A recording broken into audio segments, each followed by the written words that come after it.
Les clés pour une demande de paiement FEADER réussie. Vous avez bénéficié d'une aide FEADER de la région Sud. Votre projet est réalisé et vous souhaitez déclarer les dépenses pour obtenir leur paiement. Suivez ce tutoriel en 3 étapes pour assurer un dépôt réussi de votre demande de paiement. Étape 1. Connaître les documents constitutifs de la demande de paiement. Étape 2. Comment compléter le formulaire de demande de paiement. Étape 3. Adopter les bons réflexes pour une demande de paiement rapidement traitée.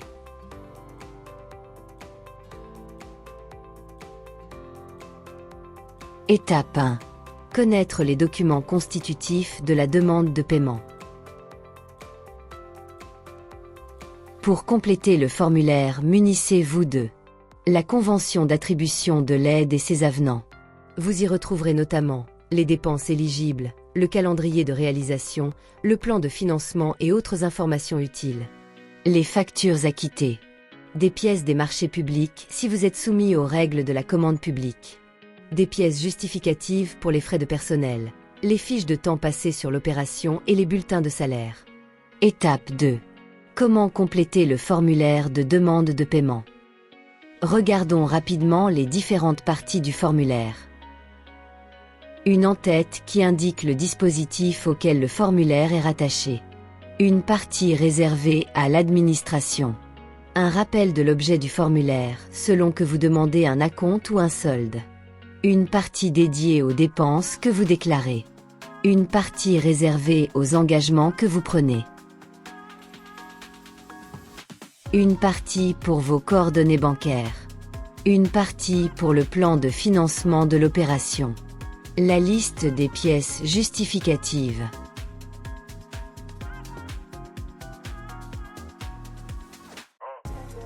Ensuite, les annexes financières qui permettent la déclaration de dépenses. Une annexe dédiée aux dépenses sur facture, une autre pour les frais salariaux. D'autres annexes peuvent être ajoutées en fonction du dispositif. Enfin, les éventuelles parties techniques. Elles permettent d'avoir les informations techniques ou celles en vue d'assurer l'évaluation du programme de développement rural. Regardons le formulaire de demande de paiement en détail. L'en-tête du formulaire. Elle indique le dispositif auquel le formulaire est rattaché. Les informations à déclarer peuvent être différentes d'un dispositif à l'autre. Assurez-vous d'avoir la bonne version du formulaire. Il vous a été transmis avec la convention ou avec le dernier appel du service instructeur vous invitant à déposer votre demande de paiement. Si vous avez un doute, n'hésitez pas à le contacter pour qu'il vous transmette la bonne version. Le cadre réservé à l'administration. Le cadre est réservé au service instructeur et permet de rattacher votre demande de paiement à votre dossier. Vous n'avez pas à le compléter, c'est le service instructeur en charge du dossier qui le complétera. La partie réservée au représentant légal permet de renseigner le nom et prénom du représentant de la structure. Précisez la qualité du représentant légal, par exemple gérant ou président de la structure. Le représentant légal s'engage à la véracité des informations déclarées dans le formulaire. Reportez également le numéro de la convention attributive de l'aide. Si un mandat ou une délégation est mis en place, le document attestant de ce mandat ou de cette délégation devra être fourni. Ici, vous devez indiquer si le formulaire que vous êtes en train de compléter est une demande d'acompte ou de solde. Si vous demandez un acompte, vous indiquez également la date effective de début du projet. Si vous demandez un solde, vous indiquez la date effective de fin du projet. Déclarez ici toutes les dépenses réalisées à ce jour pour le projet, qu'elles soient éligibles ou non. Cela vous permet de donner une information sur l'état d'avancement de votre projet et de situer le niveau de réalisation de l'opération FEADER. Déclarez ensuite le montant de dépenses éligibles pour cette demande de paiement. Si vous demandez un acompte, ne déclarez que les dépenses éligibles pour lesquelles vous demandez l'acompte. Si vous demandez un solde, ne déclarez que les dépenses éligibles pour lesquelles vous demandez le solde. Pour connaître quelles dépenses sont éligibles et ont été retenues pour le calcul de l'aide, reportez-vous à l'annexe de votre convention. Cette partie est réservée aux engagements que vous prenez. Cochez toutes les cases des engagements. Toutefois, le fait de ne pas cocher les cases ne signifie pas que vous ne vous engagez pas. Il s'agit d'acter que vous avez pris connaissance de ces engagements. Ne déclarez dans les annexes de dépenses que les dépenses et montants éligibles. Par exemple, si la TVA n'a pas été indiquée comme éligible dans la convention, ne la déclarez pas. Si l'écart calculé par le service instructeur selon la méthode indiquée est supérieur à 10%, vous encourez des sanctions. Soyez donc vigilant pour le choix des dépenses éligibles. Vous vous engagez également à ne pas avoir sollicité d'autres aides que celles de votre dossier FEADER. Si vous en avez obtenu d'autres, informez immédiatement le service instructeur FEADER et indiquez précisément quelles sont les dépenses retenues pour ces aides obtenues. Vous vous engagez à l'exactitude et à la sincérité de votre déclaration. Si l'opération a généré des recettes, informez également le service instructeur. Pour la partie relative aux coordonnées bancaires, indiquez le numéro de compte sur lequel le versement de l'acompte ou du solde de l'aide doit être réalisé. Joignez également le relevé d'identité bancaire si vous ne l'avez pas déjà fait ou si vous avez changé de compte. Le compte indiqué doit être au nom du bénéficiaire. Si le bénéficiaire de l'aide souhaite être payé sur un autre compte, il doit informer le service instructeur. Le service instructeur vérifiera si cela est possible et vous en indiquera les modalités, au regard de la réglementation relative à la comptabilité publique. C'est notamment le cas pour le crédit bail. Assurez-vous que le recours au crédit bail est éligible au dispositif. Certains appels à projet l'excluent. Que la convention FEADER a bien été signée avec le crédit bailleur et que vous autorisez le crédit bailleur à recevoir le paiement de l'aide par une déclaration signée. Si vous avez opté pour une cession de créances, notamment auprès d'un organisme bancaire, vous devez fournir les coordonnées de l'organisme bénéficiaire de la cession de créances, son RIB. Ce RIB doit comporter le tampon de l'organisme bénéficiaire de la cession. La partie relative au plan de financement n'est à renseigner que pour une demande de solde. Elle permet notamment d'informer le service instructeur FEADER des aides que vous avez effectivement obtenues. Vous pouvez vous aider de la convention pour renseigner cette partie. Indiquez pour chaque financeur dans la colonne montant de financement reçu les aides qui vous ont déjà été payées. Et dans la colonne montant à percevoir les montants que vous attendez en paiement. Si vous n'avez pas sollicité d'autres aides que celles indiquées dans le dossier FEADER, cette dernière colonne est constituée de la différence entre le montant indiqué par financeur dans la convention d'attribution de l'aide et le montant qui vous a déjà été payé. Si vous avez sollicité et obtenu d'autres aides, c'est également dans ce tableau que vous devez l'indiquer. Joignez dans ce cas l'acte d'attribution de ces autres aides. L'obtention d'autres aides peut conduire le service instructeur à recalculer votre aide. Il doit en effet vérifier que le taux maximum d'aide possible pour votre opération n'a pas été dépassé. Indiquez également les autres montants du plan de financement, les emprunts ou votre autofinancement. Si vous avez perçu un prêt d'un organisme public ou assimilé, indiquez-le. Pour l'autofinancement, si vous êtes un maître d'ouvrage public, indiquez si votre autofinancement vient en contrepartie du FEADER. Vous pouvez reprendre votre convention d'attribution de l'aide si vous avez un doute. La liste des pièces justificatives. Cette liste est différente d'un dispositif à un autre. Il est donc important d'avoir la bonne version du formulaire. Certains documents doivent être transmis par tous les bénéficiaires. D'autres documents sont à fournir en fonction de la situation du bénéficiaire ou des dépenses qu'il déclare.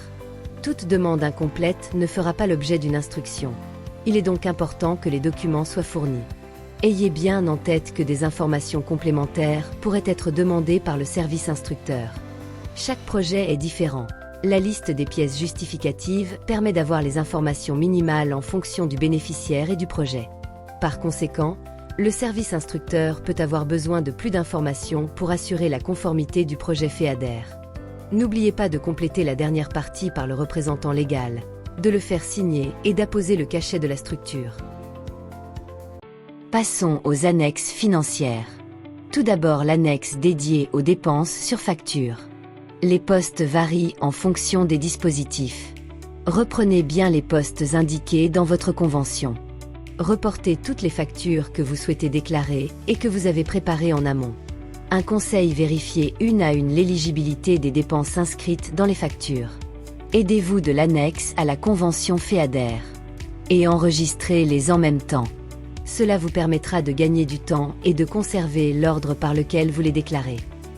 Dans la colonne coûts éligibles prévus, cochez si le montant éligible est prévu en hors taxe ou avec la taxe sur la valeur ajoutée, TVA. Attention, seuls les bénéficiaires qui ne récupèrent pas la TVA et qui ont effectué leur demande de toute taxe comprise, TTC, peuvent déclarer la TVA. N'indiquez pas la TVA dans cette annexe si cela n'est pas votre cas. Indiquez les éléments permettant d'identifier les factures. Pour l'identifiant justificatif, indiquez le nom du fichier informatique. Par exemple, facture 1 pour la ligne 1. Scannez une à une les factures, un scan égale une pièce. Indiquez la dénomination du fournisseur, le numéro de facture, la date d'émission. En cas de marché public, mentionnez l'intitulé du marché, bon de commande, le numéro de situation relatif à la facture. Si le dossier de demande de paiement concerne une tranche d'un projet plus global, il convient de s'assurer que les factures présentées dans la demande de paiement n'ont pas été présentées dans un autre dossier d'une autre tranche. Les dates d'acquittement sont celles qui correspondent au décaissement du montant de votre compte. Nous vous conseillons d'être particulièrement vigilant en cas de paiement par chèque. Informez votre fournisseur qu'il doit rapidement décaisser le chèque pour vous aider à respecter la période d'éligibilité des dépenses et la date limite d'acquittement des dépenses. Indiquez également si cette facture correspond à un paiement partiel à compte 1, 2, etc. ou le solde de la facture. N'oubliez pas de préciser la modalité par laquelle vous avez effectué le paiement. L'annexe financière doit également être visée par le représentant légal et l'expert comptable ou comptable public. L'annexe relative aux frais salariaux permet de reporter toutes les dépenses de salaire. Soyez particulièrement vigilant au temps que vous déclarez, notamment si vous menez plusieurs projets financés en même temps. Une vérification sera faite au contrôle sur place et aux visites sur place. Chaque dépense doit être justifiée par le bulletin de salaire et la fiche temps. Si une modification intervient pour le temps du personnel consacré à l'opération. Par exemple, si vous déclarez plus d'agents que prévu dans votre demande d'aide, l'activité supplémentaire doit être justifiée, pertinence par rapport à l'opération et avec des documents probants. Dans la colonne Intervenant, indiquez le nom de l'intervenant et sa qualification. Indiquez également la période de réalisation de l'opération. Le coût salarial correspond aux dépenses de rémunération éligibles au FEADER, c'est-à-dire le salaire brut plus les cotisations patronales pour la période concernée. Le relevé de temps passé sera vérifié lors du contrôle sur place ou la visite sur place pour identifier les jours consacrés à l'opération. Il doit être signé par le supérieur hiérarchique et l'agent. La cohérence des relevés de temps passé sera vérifiée avec les bulletins de salaire pour la période, l'état récapitulatif ou tout autre document de planification de l'activité par exemple, liste d'émargement. Mail, convocation, relevé de tests ou de travaux ou autres. Veillez ainsi à la concordance des informations entre les éléments fournis pour justifier du temps passé sur l'opération. Le cas échéant, l'éligibilité du temps déclaré peut être remise en question pour retenir le -10 ans. Toutes les annexes relatives aux dépenses doivent être visées et signées par l'expert comptable, le commissaire aux comptes ou le comptable public ainsi que par le représentant légal du bénéficiaire de l'aide. L'annexe relative aux indicateurs de réalisation permet de recueillir les informations nécessaires pour l'évaluation du programme de développement rural. Ces informations sont essentielles pour justifier de l'efficacité du programme pour le territoire. Si cette annexe n'est pas complétée, votre demande pourrait être considérée comme incomplète ou le service instructeur pourrait suspendre la mise en paiement de votre aide. Récapitulons ensemble. Pensez à bien renseigner votre formulaire de demande de paiement conformément aux éléments figurant dans votre convention d'attribution de l'aide FEADER, aux pièces justificatives fournies, factures, pièces de marché, bulletins de salaire, à la réalisation effective de votre projet. La déclaration doit être conforme à ce qui s'est réalisé. Soyez vigilants sur la cohérence entre les dates déclarées et celles figurant dans les documents justificatifs, la présence des signatures des personnes habilitées et indiquez le nom et prénom des signataires. Si vous êtes soumis aux règles de la commande publique, portez une attention particulière aux pièces relatives au marché public. Toutes les pièces sont à transmettre, c'est-à-dire celles relatives à leur publicité et les documents publiés, leur évaluation, leur attribution, leur notification et à leur exécution. Étape 3. Adoptez les bons réflexes pour une demande de paiement rapidement traitée. Pour finaliser votre dossier de demande de paiement, il est important de vérifier l'exhaustivité des pièces justificatives. Reprenez la liste des pièces justificatives et vérifiez que vous avez bien intégré dans votre dossier tous les documents indiqués. Pour un envoi efficace, classez les documents par catégorie cohérente, par exemple, facture, bulletin de salaire, pièce du marché numéro 1, lot numéro 1. Créez des sous-catégories si nécessaire. Il est également important de rappeler pour toute correspondance le numéro de votre dossier. Voici un exemple de classement que vous pourriez adopter. Un dossier dédié au formulaire signé et scanné. Un dossier pour chaque type de dépense. Avec les factures classées par ordre d'apparition dans l'annexe relative aux dépenses sur facture. Un autre dossier dédié au marché public classé par catégorie et par lot. Un dossier dédié aux frais salariaux avec les documents classés par ordre de déclaration dans l'annexe financière dédiée aux frais salariaux. L'envoi du formulaire est réalisé par voie dématérialisée et par courrier. L'envoi dématérialisé permet de transmettre rapidement au service instructeur votre demande de paiement, ce qui vous aide à respecter la date limite de transmission de la demande de paiement. Transmettez la version dématérialisée à l'adresse électronique indiquée dans le formulaire. Votre dossier doit également comporter les pièces justificatives en version dématérialisée. Si la taille des documents est trop importante, le service instructeur vous indiquera les modalités de transmission pour ces documents. Transmettez également la version originale par voie postale. Une demande de paiement réussie est une demande de paiement préparée. Merci d'avoir suivi ce tutoriel. N'hésitez pas à contacter votre service instructeur FEADER. Pour vous accompagner, la région Sud reste à votre écoute.